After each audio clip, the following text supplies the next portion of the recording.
world is changing. To some extent, this is nothing new. But there are times when a dramatic shift takes place, which carries us into a different world, with new challenges and new possibilities. The crisis that followed the outbreak of COVID-19 ushered in a strange new world that left no aspect of life untouched.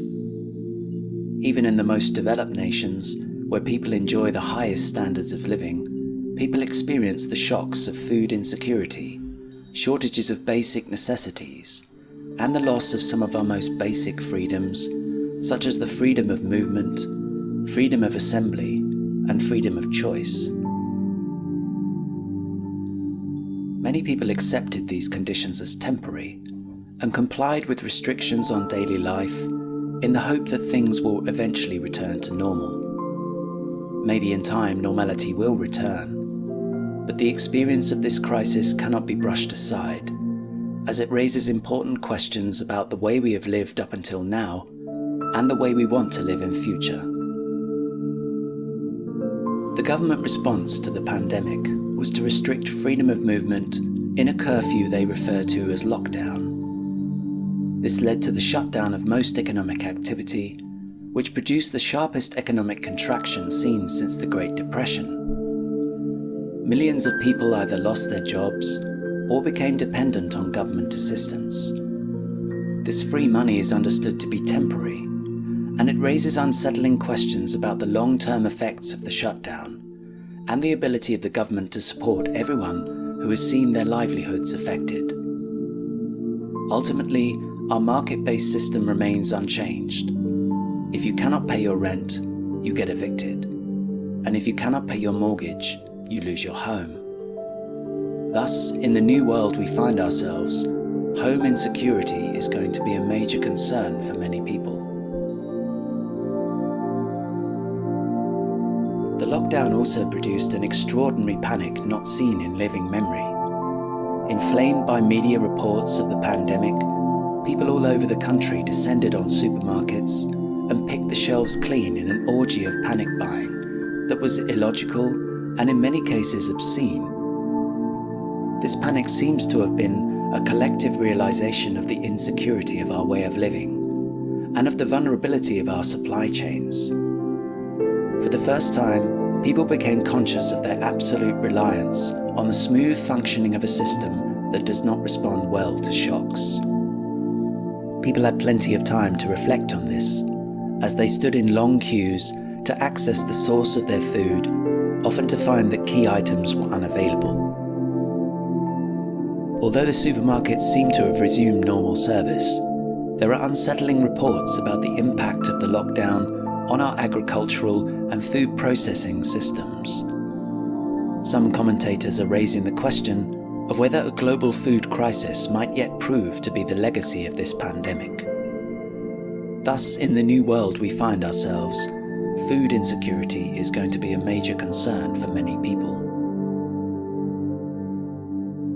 People are longing for this pandemic to pass so that normal life can resume, and it's commonly assumed that this will happen, as in the case of previous outbreaks. But as things stand, there is every indication that COVID-19 is going to be part of our life for a very long time. Much hope is riding on the development of a vaccine, but even optimistic voices are telling us it is likely to be an ongoing treatment, perhaps an annual jab like the flu. And if it turns out that COVID-19 was a manufactured virus created in a laboratory, we can expect it to be resistant to our efforts to eliminate it, and perhaps to take its place alongside HIV, which after 40 years is still plaguing our world.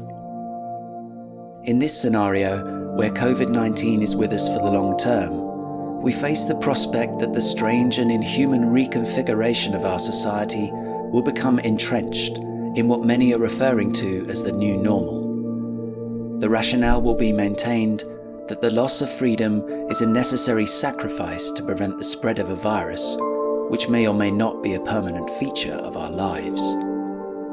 Thus, in the new world we find ourselves, lack of freedom is going to be a major concern for many people. As we stand at the threshold of this new world, we can survey the systems we depend on and consider whether they will continue to provide us with everything we need, even if we lose our livelihood. We might also consider whether we will be able to live a fulfilling and dignified life, providing the prospect of a bright future for our children. We can observe how the system has responded to the crisis and imposed a new normal on all of us, and we can consider how these conditions will affect our society and whether they will allow our children to enjoy the same freedoms that we were born into.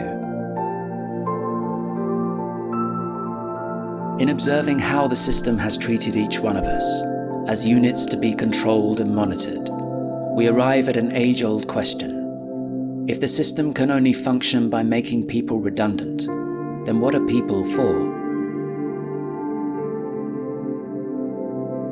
As we stand at the threshold of this new world, we can realize that our needs as human beings are shared by the people around us, and that ultimately we are all striving for the same things.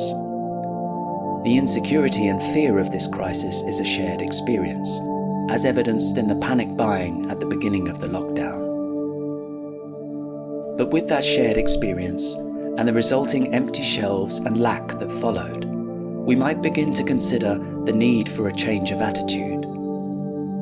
What if instead of competing for access to a global supply chain, we simply create our own on our own terms? After all, the globalized industrial system we are used to is less than 300 years old. Before that, everything was produced locally, and that meant plenty of work for everyone, as well as resilient supply chains. By considering this question, we may arrive at the conclusion that the system does not need reforming by the government from the top down.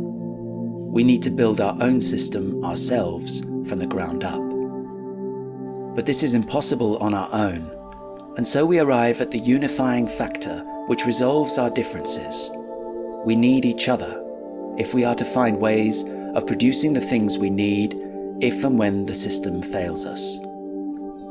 And perhaps that recognition that we need each other, and the renaissance in friendship and community which follows, is the only thing standing between the new normal and the new world which can provide a better life for all of us.